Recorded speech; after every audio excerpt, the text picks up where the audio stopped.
कांदापातची भाजी तुम्ही अनेक वेळा वेगवेगळ्या पद्धतीने केली असेल, पण आज आपण कुठलीही डाळ न वापरता अगदी झटपट होणारी भाजी आहे ही. टिफिनलाही देता येईल, पण मस्त चमचमीत लागते. नक्की ट्राय करून बघा या पद्धतीने.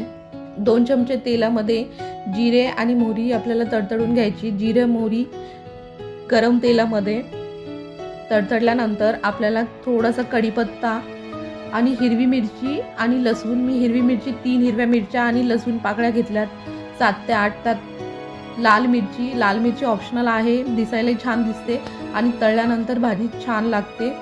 आता या कांदा पातमध्ये जे समोरचे छोटे छोटे पांढरे कांदे असतात ते घेतलेत मी कोवळे.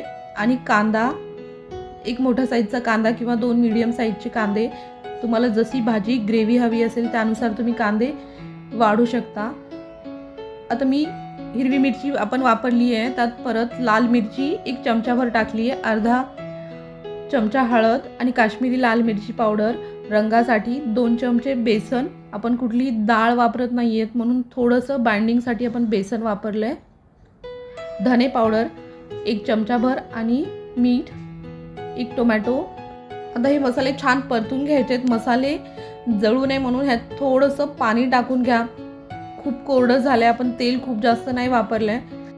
आता थोड्याशा पाण्यामध्ये परतून घ्यायचं आहे. हे पहा, मस्त तेल सुटतं भाजीला.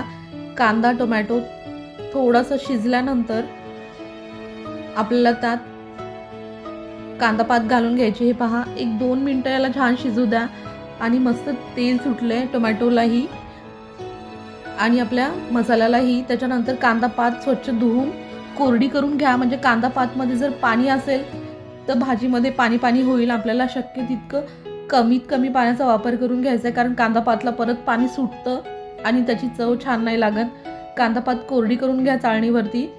आता ह्याला 5 मिनटं छान शिजवून घेऊया.